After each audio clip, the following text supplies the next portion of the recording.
Donc, exemple de page de stickers, ça, pour aller plus loin, c'est ce que vous pourriez faire, en fait. Je vous montre, là-dedans, j'ai mis les weblogs pour montrer où j'ai trouvé les exemples que je vais vous montrer, hein, mais ce n'est pas très important pour vous. Et alors, j'ai des images ici. Donc, des images qui montrent ce que vous pourriez faire. Ce sont des planches de présentation de stickers pour que ce soit vendeur. On vend ça. Donc, par exemple, ceci, voilà. Vous voyez qu'il y a un motif qui finalement ne sert à rien, si ce n'est à ce que ce soit plus vendeur. On a du blanc autour des autocollants et il suffit d'avoir un kiss cut. Il n'y a pas besoin de faire de cut ici, sinon l'autocollant se détache. Enfin, pas nécessairement. Et parce qu'il y a une technique qui consiste à mettre des petites pattes sur le cut pour que l'autocollant reste attaché à la page, mais ça, on n'a pas le temps de le voir. Donc, vous, ce que vous allez faire si vous faites une planche de présentation d'autocollant comme ça, c'est une planche Illustrator avec vos stickers, en principe dans le même genre, hein, pas commencer à mélanger les styles, parce que le principe, c'est de vendre quelque chose, des choses qui se ressemblent, et faire du kiss cut dessus. Voilà. Je vous montre les suivantes. Donc ça, c'est juste des exemples pour voir que vous voyez ce qu'il est possible de faire.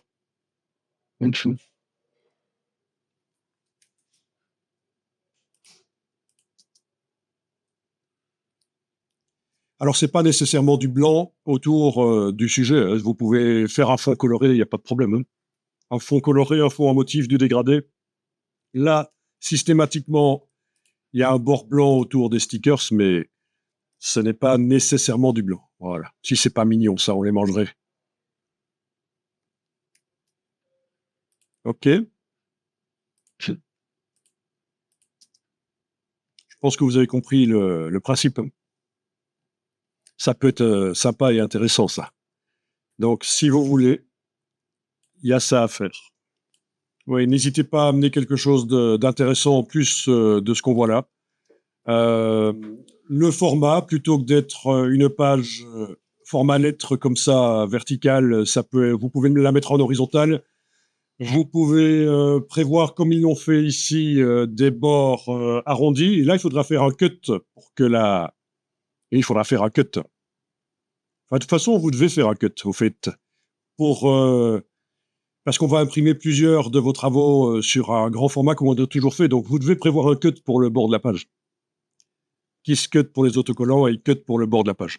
Donc voilà, bord arrondi, vous pouvez faire des choses très verticales, très horizontales, vous pouvez faire des formats carrés, vous pouvez faire des formats circulaires. Le format carré peut être sur sa pointe, un losange. Voilà, c'est essayer d'être originaux, original, éventuellement. Donc il y a non seulement le travail sur les autocollants, oui, le fond, quel fond vous mettez. Alors c'est un peu gâché de l'encre, puisqu'au final le support on le jette, mais c'est comme ça, c'est pour faire une planche pour vendre, les planches d'autocollants.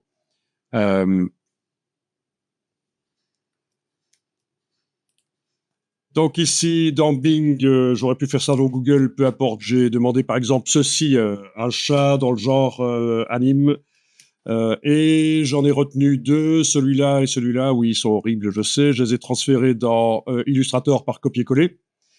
Et j'ai fait un chien dans le même genre par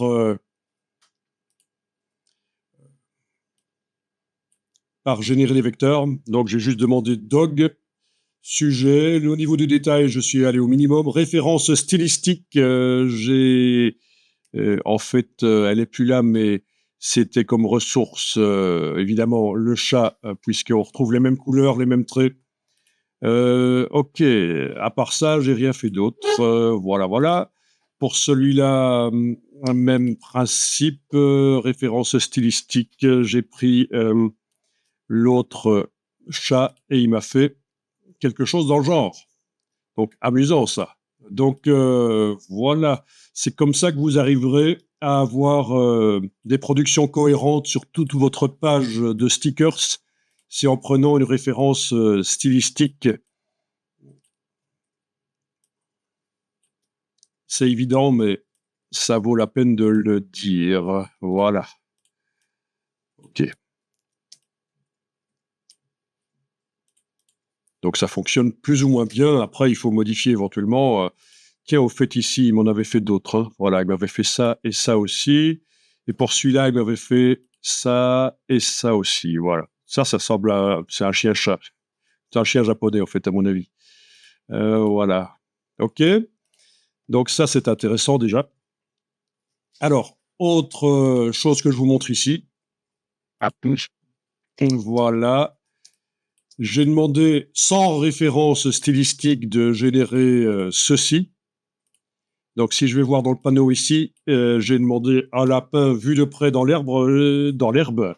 J'ai précisé vu de près parce que sinon il faisait toute une prairie avec un lapin minuscule rikiki au milieu. Donc, je l'ai précisé vu de près.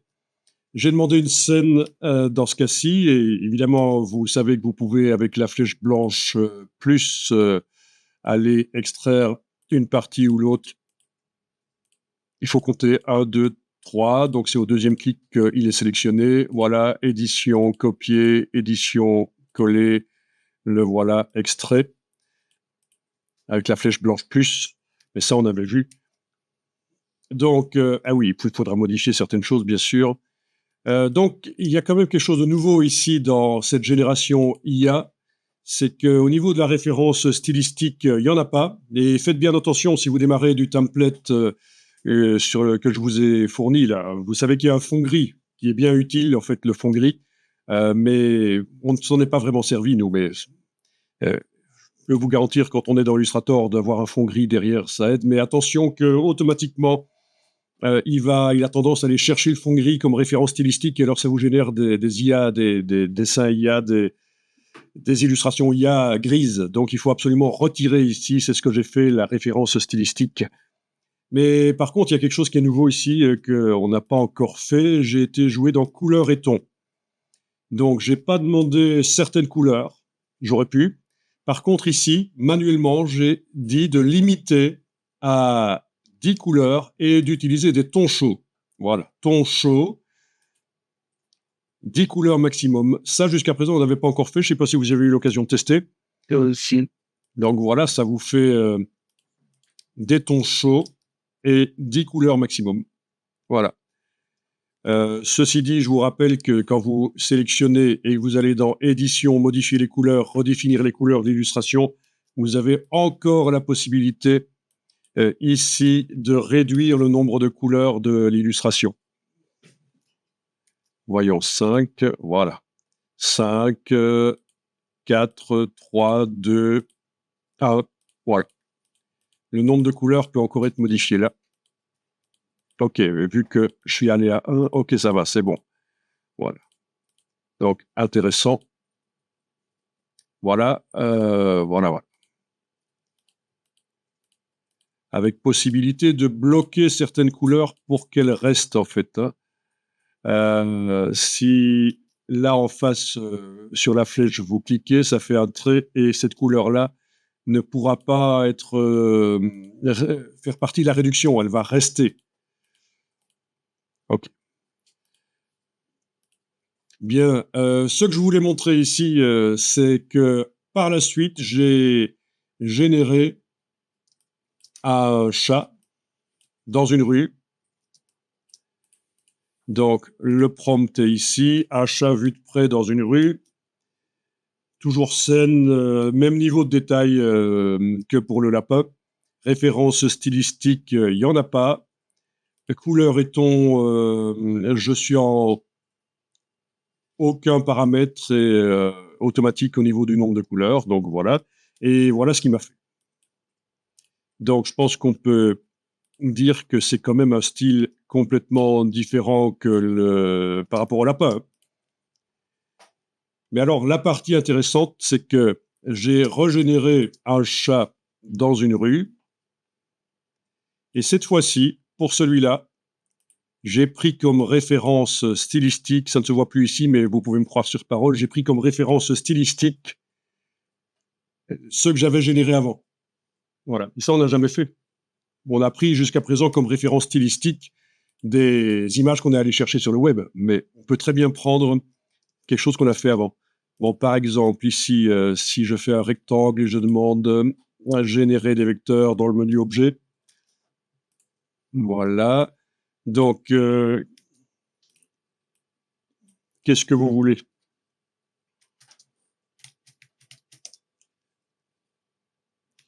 Ok. Vous mettez ce que vous voulez, on va voir ce qu'il peut faire. Ok. Donc, scène, détail, je suis là. Référence stylistique, il n'y en a pas, c'est parfait. Effet, j'en ai pas utilisé. Couleur et ton, je suis en aucun automatique, donc tout est normal. Référence stylistique, justement, c'est là que je vais aller chercher une des choses que j'ai faites avant. Référence stylistique, choisir une ressource. Voilà, et voyons ce qu'il me fait, ce qu'il arrive à comprendre ce que je veux. Un poisson dans le fond d'un bateau, c'est quand même particulier. On va voir. C'est juste ce qui m'est passé par la tête. C'est le matin, c'est difficile.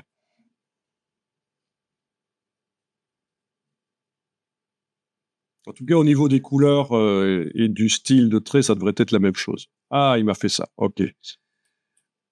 Ah oui, oui. Il m'a fait un bateau minuscule, évidemment. Ok. Mais en tout cas, vous voyez, ça ressemble très fort au dessin d'avant, en fait. Donc, cohérence des productions grâce à la référence stylistique. Oui, là, il est au fond du bateau. Oui, donc voilà, c'est pas toujours évident de se faire comprendre. Donc parfois, on utilise ChatGPT pour lui demander, tiens, si je veux obtenir ça d'une IA générative, qu'est-ce que je devrais inscrire comme prompt? Et ChatGPT nous fait un texte qui généralement donne de bons résultats. Donc une IA à la rescousse d'une autre IA. Juste pour vous montrer, ici, je vais prendre la ressource celui-là. Et on va voir.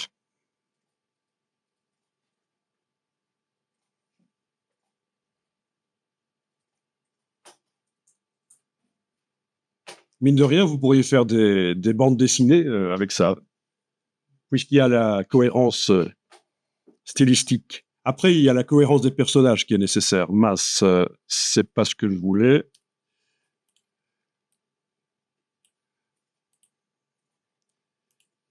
Ça, la cohérence des personnages, c'est encore une autre histoire.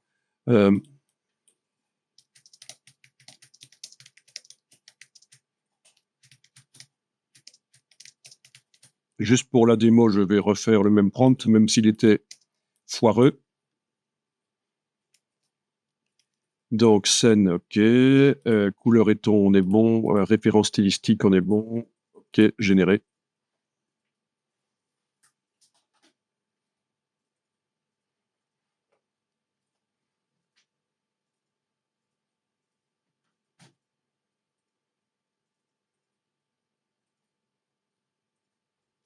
Voilà.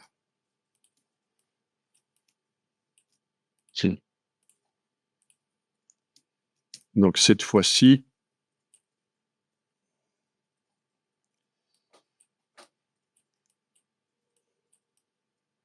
c'est l'image du chat qui a servi de référence stylistique et il m'a bien fait quelque chose qui ressemble au niveau du style. Bien que les traits ici, en ligne claire, on les retrouve pas vraiment, mais oui, on les retrouve pas vraiment, mais bon, ils sont blancs en fait. Mais au niveau des couleurs, voilà, ça se tient quand même. Hein. Au niveau du style et des couleurs, ça se tient. Ok, voilà donc des infos supplémentaires qui pourraient éventuellement vous aider.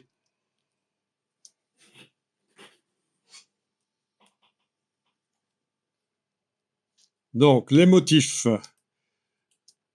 Donc, vous avez vu que j'ai extrait ici le lapin de son décor. Avec la flèche blanche plus, je vais tenter aussi sur le chat.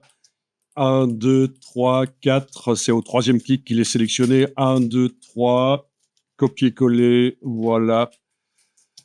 Ok, donc on va dire que ça va servir pour un motif Qu'est-ce qu'il y a d'autre qui pourrait servir? Malheureusement, je n'ai aucune plante qui est vue en entier. Ouais, le bateau sans l'eau, ça va être bizarre. Celui-là, peut-être. Celui-là. 1, 2. OK, ça marche pas. Moi, j'ai une plante chez Les plantes sont pas vues en entier, donc dans un motif, ça va être bizarre. le à poisson. Je vais prendre le bateau là, c'est intéressant. 1, 2, il ne se sélectionne pas, donc je suis obligé de sélectionner tout ceci et de demander objet dissocié. Voilà, objet dissocié. Objet décomposé, ok. Voyons un peu, est-ce que les vecteurs sont bien accessibles là? Oui, normalement maintenant. Clic, majuscule, clic. Voilà, on arrive à le sélectionner. Oui, parfois les groupes sont mal faits, donc on avait vu ça. Voilà. Enfin, bon, voilà, des éléments qui peuvent servir pour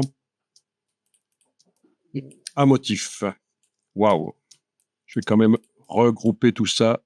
Objet associé, voilà. Donc, le principe, c'est que on va utiliser la palette nuancier. Et on va déplacer les éléments dans la palette nuancier.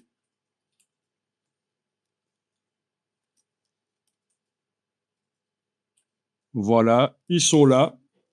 Donc, l'erreur à pas faire, ce serait ceci, de cliquer sur ce qui vient d'apparaître là, parce que ça applique le motif sur les formes qui ont servi à faire le motif. Donc, je fais édition, annuler, appliquer la nuance. Voilà, donc il faut que je clique à côté, en fait. Donc, quand rien n'est sélectionné, je vais pouvoir me mettre à un endroit où il n'y a rien. Donc, je vais pas laisser les choses comme ça, avec surtout plan de travail visible, non. Je vais me mettre sur le côté, là. Et double-cliquer sur le motif dans le nuancier. Et voilà. Et là, ça devrait être beaucoup plus facile à gérer que ce que vous avez vu précédemment avec les chèvres et les cactus, où quand on bougeait une chèvre, ça faisait un trou dans le désert à l'arrière. Voilà. Donc, le principe, là, c'est que vraiment, on peut positionner les choses. Objet, disposition, premier plan. Voilà. On peut les positionner les uns par rapport aux autres. OK. Arrière-plan. Voilà. Donc, vous voyez le principe. Bon, allez-y, testez ça avec des images. Testez ça éventuellement. Et alors, quand on est dans l'édition de motifs, donc on voit le fil d'Ariane ici, mais ça vous connaissez, vous avez vu que régulièrement, vous allez cliquer sur enregistrer une copie. C'est ce qu'on avait fait. Comme ça ajoute le motif tel qu'il est actuellement. Ça l'ajoute dans le nuancier. Et quand vous aurez fini, vous cliquerez sur annuler. Comme ça ne modifie pas le motif original. Donc, enregistrer une copie et annuler, c'est la bonne solution. Donc, ceci, vous n'avez jamais créé de motif comme ça dans Illustrator, en fait. Ça ne vous dit rien. OK. Je vous rappelle que tout ce qui fonctionne normalement dans Illustrator sur une illustration normale peut fonctionner ici dans la palette quand on est en édition de motifs, notamment édition, modifier les couleurs, redéfinir les couleurs de l'illustration, passer en global, correction globale et jouer sur saturation, température, etc.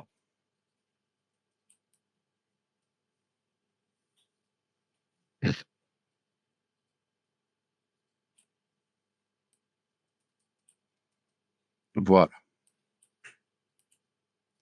Comme ça, j'ai bien différencié les deux parce que quand ils étaient superposés, on ne voyait pas vraiment. OK, enregistrer une copie. OK. Tenter éventuellement de mettre sur tout ça, sauf peut-être sur l'œil. Là, avec la touche majuscule et la flèche blanche plus, j'ai exclu de la sélection l'œil et le reflet, et tenter éventuellement de mettre un contour, enfin plein de choses. Vous testez, voilà, il y aura des contours à enlever à certains endroits, parce que c'est un peu bizarre. Ou peut-être que je ne fais ça que sur... oui, il faudrait... Oui, il faudrait trouver les solutions.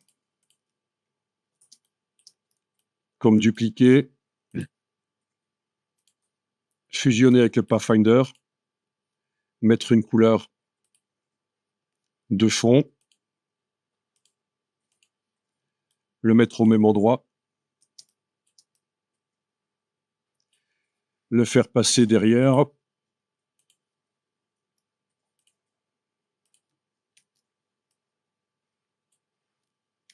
le dilater avec effet tracé décalage. Voilà, bon. En mode arrondi, c'est pas plus mal dans le décalage. Voilà, donc c'est vous qui allez voir tout ce que vous allez pouvoir faire au niveau des motifs. Il y a des corrections à faire. Ok, enregistrer une copie. Ok, et donc à chaque fois, on a le motif intégré. Ah, là, quand même, il m'a fait quelque chose de bizarre. Hein. Quand j'ai enregistré le motif, il m'a fait quelque chose de bizarre. Donc, je vais juste aller modifier un tout petit truc ici. Voilà. Ok, on va mettre comme ça. Donc, quand j'ai fait enregistrer une copie, il m'a demandé le nom que je veux donner au motif, mais je ne m'ennuie pas à ça. Et alors, il me met un message qui n'apparaissait pas avant. Parce que j'ai utilisé un effet de décalage sur la silhouette obtenue par Fusion Pathfinder, par Réunion Pathfinder. C'est un effet modifiable. Dans la palette aspect, en cliquant sur le mot décalage, on peut aller modifier la valeur de décalage. Mais comme on est dans un motif, il dit qu'il va figer ça. Il va figer ça. Je ne pourrai plus le modifier après. Donc pour l'instant, si je sélectionne ceci, oui, avec l'effet de décalage. Vous vous souvenez, la petite cible, quand elle est grise, ça indique qu'il y a quelque chose dans la palette aspect, que vous avez mis un effet spécial dans la palette aspect. Donc fenêtre aspect, voilà, et on a le décalage qui est là certainement, il est là au-dessus, en fait il est sur tout, voilà, et on peut aller modifier la valeur de décalage.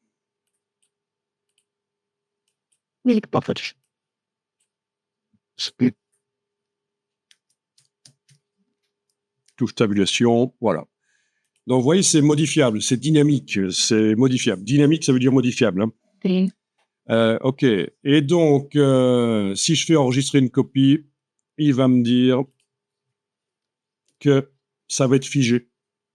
Donc, je vous montre, je fais le test, voilà. Donc, il a bien été intégré au nuancier. Je vais cliquer sur annuler pour sortir de là. Je peux bien sûr créer n'importe quelle forme et appliquer n'importe quelle version, dans le fond, n'importe quelle version du motif. J'ai toute l'évolution du motif, voilà. On en est là. Et donc, si je double-clique sur le motif et que je retourne sur ma forme là, en fait, il n'y a plus l'effet. C'est ça le message qu'il mettait. Donc ça, c'est la limitation actuellement. Hein. On ne peut pas, dans un motif, mettre des effets spéciaux et faire en sorte que quand on revient dans le motif, il soit modifiable. Donc plus de décalage. Et le décalage est figé, quoi. Ça a été vectorisé en quelque sorte, l'effet de décalage. Ok, essayez de faire quelque chose et puis je vous explique vite fait la suite avec le panneau option de motif. Vous allez voir, c'est assez simple.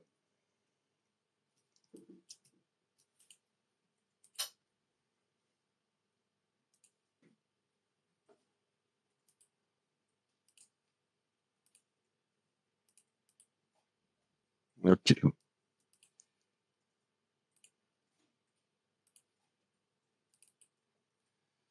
Donc, là, je double-clique sur les couleurs pour modifier les couleurs du bateau. Voilà.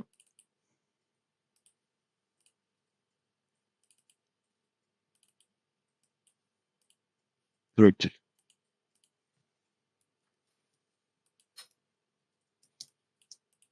Enregistrer une copie. Ok. Ok. Annuler.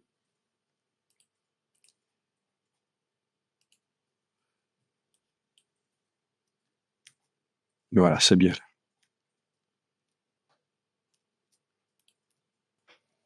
Bon, là, je vais faire des plantes que je vais intégrer au motif. Donc, je pourrais les dessiner, mais je peux aussi tenter de demander par IA de faire générer les vecteurs.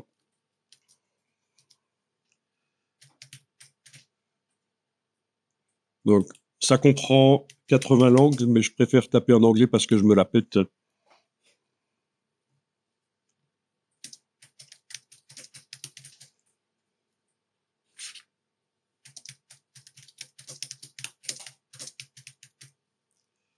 Ok, on va faire ça.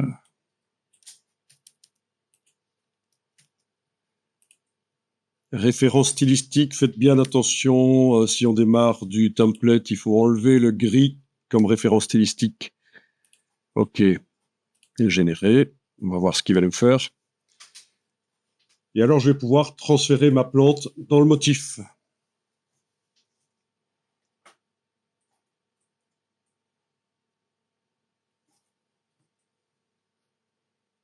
Ok, tiens, j'avais demandé une scène. Bon, il y a quand même des choses. C'est pas vraiment des plantes, mais ok, c'est déjà pas mal. Je vais dupliquer ça. Retourner ici dans les propriétés sur la roue. Et cette fois-ci, demander un sujet. Et alors, au point de vue simplification, je vais plutôt aller vers ça. Voilà. Référence stylistique, il n'y en a pas. Ok.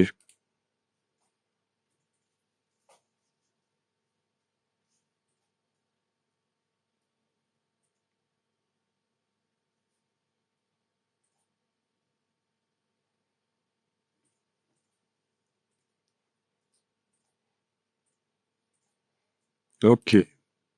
Comme je lui ai demandé des plantes arrondies, à forme arrondie, il m'a fait des plantes en cercle, vous voyez.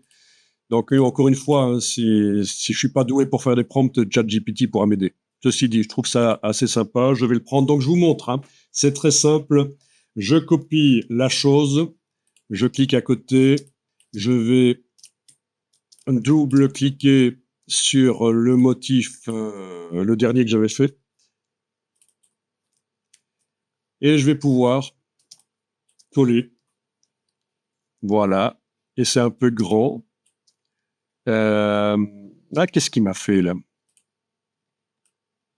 Oui, c'est ça, en fait. Il faut que je le réduise. Elle était très grande, en fait. Voilà, ok. Ok, vous voyez. Donc, transfert par copier-coller, tout simplement.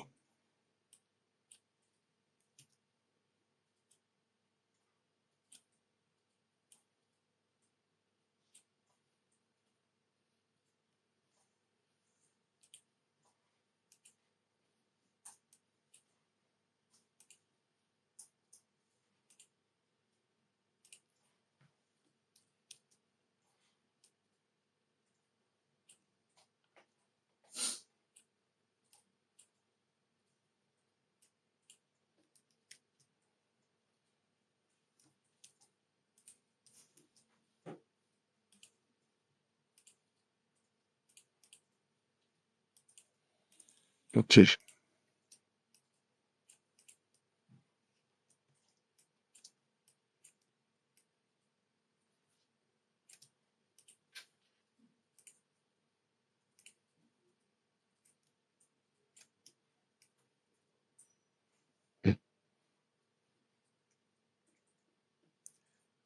Oh, mais ça.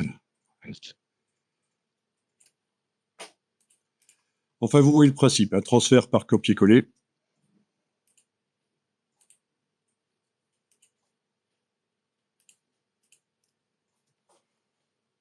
Cliquez sur enregistrer une copie et OK. et annuler, et voilà.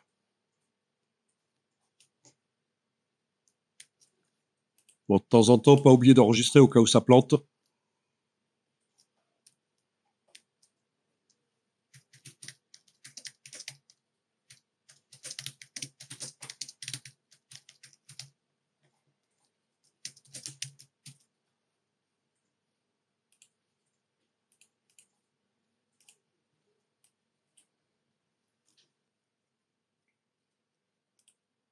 Donc, double-clic là-dessus.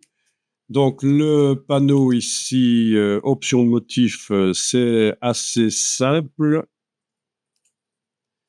On a ceci qui permet de modifier le rectangle bleu qui gère les espacements entre les répétitions du motif. Donc, le rectangle bleu, plus je le fais grand, plus les répétitions sont espacées. OK. Ensuite, on a la grille, le type de mosaïque, brique par rangée, par colonne. Donc ça, c'est à choisir avec la fraction de décalage. Voilà. Je pense qu'avec ces deux choses-là, c'est déjà pas mal. OK. Le reste, c'est pas vraiment nécessaire d'y toucher. Sauf peut-être à ceci, lorsque vous avez des choses qui se superposent. Alors là, je vais juste, pour la démo, faire 2-3 grandes ellipses sans couleur de contour, mais avec une couleur de fond. Voilà. Juste pour la démo. Et alors, on va éventuellement prendre ça. Objet disposition arrière-plan. Ouais. OK. Donc, voilà, voilà. Alors, pour mieux voir ce qui se passe, je vais quand même désactiver l'estompage de copie. Ce qui est un peu dangereux parce que si vous mettez, en ayant désactivé l'estompage de copie, si vous mettez un élément loin du cadre bleu, ça apparaît quand même en tant que motif. Hein. Voilà. Mais il est loin. Vous voyez? Là, il est dans le cadre bleu, c'est facile, c'est là où on fait le motif, mais si je le mets plus loin, voilà, à droite, par exemple, il se répète, mais il n'est pas là. Donc le danger, c'est que si vous essayez de le sélectionner, là, vous n'arrivez pas à sélectionner l'étoile parce qu'elle n'est pas là. Commande Y, ça se voit, hein. On voit où elle est. Elle est réellement là. Vous voyez, donc ça, c'est le danger de désactiver l'estompage de copie. Parce que quand l'estompage de copie est désactivé, ça se voit mieux que, voilà, qu'autour, là, ce sont des répétitions sans vecteur, en fait. OK. Donc, il n'est pas interdit qu'il y ait des superpositions grâce à des objets grands qui débordent éventuellement du cadre bleu.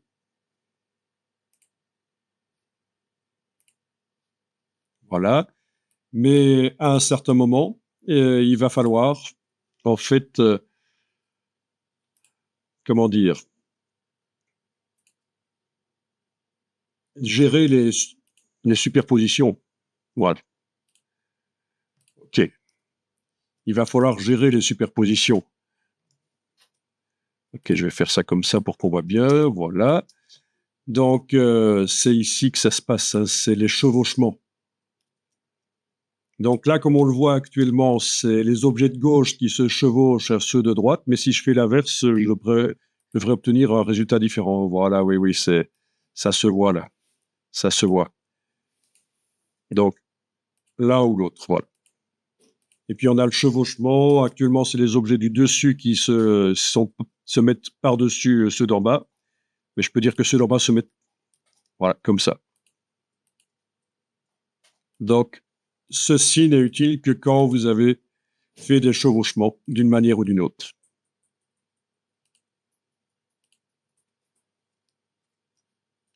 Voilà, enregistrer une copie, OK, annuler. Et voilà, vous avez en gros tout ce qu'il faut savoir sur les motifs.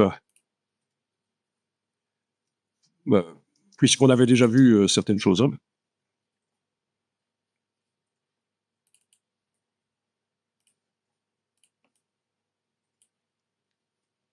On avait déjà étudié les motifs, donc ça complète votre formation en fait.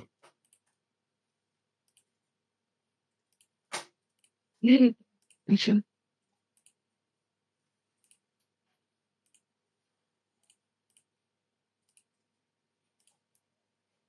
Ok.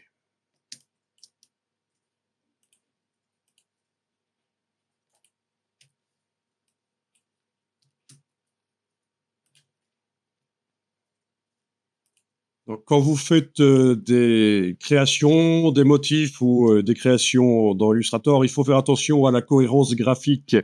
Il faut que les choses, il faut pas mélanger différents styles en fait. Je vous montre ici dans Google parce que Bing ça marchait pas trop bien pour certaines choses. Bing ça marche pas bien. J'ai ici indiqué Moles iconicité. Moles c'est le nom d'une personne qui a euh, inventé cette théorie de l'iconicité. Il s'appelle Abraham Moles. Et donc, je tombe sur plein de choses intéressantes dans la partie images de Google. Je vais par exemple prendre celle-là et vous allez tout de suite comprendre ce que je vais vous dire quand je vous parle de cohérence graphique en fait, hein. Tiens, je vais l'enregistrer quand même dans le dossier d'aujourd'hui. Donc, concernant la vache, toutes les manières de montrer une vache. Le symbole abstrait, le triangle, le symbole tacite, oui, ben ça, pour vous, dans Illustrator, ça vous... Quoique, ça peut être intéressant pour faire de la création. La photographie, l'illustration, le dessin schématique, le pictogramme, ça c'est un diagramme, c'est moins intéressant pour vous. L'idéogramme, le mot image, l'onomatopée. Dans ce qu'il faut faire attention quand vous faites une création, ce serait d'éviter de mélanger dans la même création, et ça c'est des erreurs de débutants, quelque chose qui ressemble à ça, un pictogramme, avec une illustration dans le même travail, de commencer à mélanger différents niveaux de détail des éléments. Vous voyez? Ça, c'est des erreurs de débutants, de commencer à aller chercher des pictogrammes et de les mélanger avec des illustrations, avec des dessins schématiques de différents éléments, quoi. Voilà, si je prends un chat et qu'il est sous forme de pictogramme et que je le mets avec un lapin et que le lapin est sous forme d'illustration, ça risque de sembler bizarre, quoi. Donc, soit je prends un chat et un lapin illustration, soit je prends un chat et un lapin pictogramme ou schématique, mais vous voyez, il faut rester au même niveau, quoi. Voilà. C'est ça que ça veut dire. C'est les niveaux d'iconicité, toutes les manières de montrer des choses avec le dessin. Oui, c'est souvent la vache qui est prise pour montrer ça. Voilà, il y a différentes manières de montrer ça. Mais pour la démonstration ici, ils ont utilisé une vache. Ils auraient même pu mettre aussi la lettre A, qui en fait à l'origine représente une vache. Puisque au début, l'écriture, c'était pour pour compter les têtes de bétail. Ok, donc oui, donc j'arrive pas sur la page, c'est pas grave. Bon, vous voyez, donc c'est l'idée en fait, hein, de garder le niveau d'iconicité. Ici, chez moi, avec les étoiles telles qu'elles sont là, je suis limite parce que ça s'intègre pas avec les courbes du reste. Donc, j'aurais peut-être intérêt à aller modifier ça et demander sur les étoiles d'aller mettre effet spécial arrondi, par exemple, ou alors utiliser quelque chose de plus moderne, peut-être la flèche blanche, et avec les petites cibles ici, oui, c'est plus interactif. Voilà, allez modifier. Et OK. Vous êtes au courant que vous pouvez englober pour gérer la courbure seulement de un point.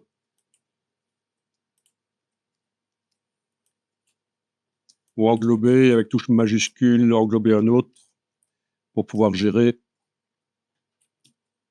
2 points ou plusieurs en même temps. Vous voyez, je suis passé en commande Y parce que vu que les objets se superposent, si j'essaye de sélectionner l'étoile, ça bouge les cercles derrière. Hein. Donc, commande Y, c'est pratique pour aller englober différentes choses. Et puis, commande Y, on revient à la couleur et on peut aller modifier. OK. Donc, voilà. Enregistrer une copie. OK. OK. Annuler. Appliquer le dernier motif et voilà.